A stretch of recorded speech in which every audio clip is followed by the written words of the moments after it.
neza byuzuye. Kadudu. Enda hano. Unzaniye ikoti nyabuna n'inkoni. Nuko nyabuna dukwihuta ngiye mu.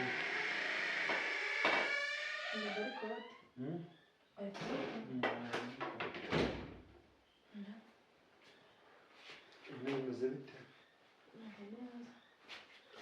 Amahoro. Wenzana n'igicobe tujane nya umfurana ko sujone ko bishobora so papa cyangwa cyo genda ukene ko kureba hari umuntu ugiye kwerekana kwerekana kwaje tukabasirimu kadu cyo ureba urabona n'utari neza kwareza ko mfata sama igoti kishaje uzi ko musirimu tujyana hano barindwi kuba barindwi se bizatuma utaba amasirimu kadu ico ntacyo kirihe kwa gafish cyagize gite yego sekame igico kigira amaguru baje kugitira ariko kunaka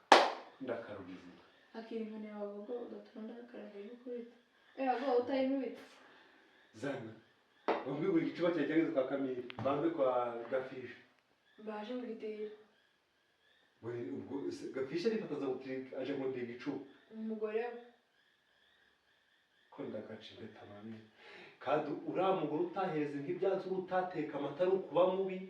woreba mu matagapfa niyo waje kunshikira ibicuba kadu yarakijana ubwo sakumaga mishikadu hari habaye iki bibapishije yaraje arambwira ngo nimuhige icuba ngo ibyo byaraye mu ntuza mu gikuyu ko nimutize cyagiye byari cyagiye ejo kandi abazeze yampaye kikaba kikadukiri bayo cyaraye none ndazana amata mu ntoki yego bazana amata mu ntoki ubuzima n'ibindi bicuba biri mu gikuyu hari icuba kimwe kubaza nakizanye hano mu rugo no kuba kindi kadubo kagira imana wakomeje kuzana icuba kwa gafish none se ko bakindiye bari baje kukangiza kino gitondo bagenda bitemba hanyuma sa ukadungira bari dukoshi dance yego uramubita noneho sinkukubita mbwana yanjye ari dukoshi dance niwo ariko none se niba umuntu haje kumvira yari kuzana amata mu ntoki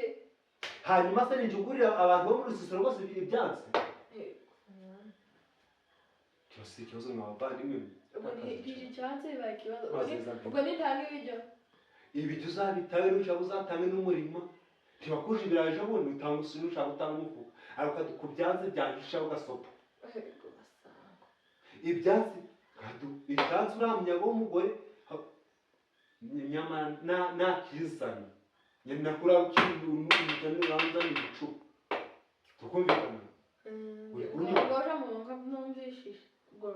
baratuvuganye nabi kandi ari ngombwa twivugana na turwana n'ibigenze bite nuko utangiye kurakara kunda kubicorera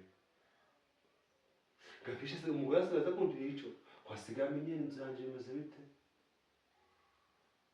byagenze bite kadu ngiye mu nka ntanga icuba cyane gihe ubwo ngene muri iki gicuba niho kizana gukira mu ahubwo uyu munsi nikitarara hano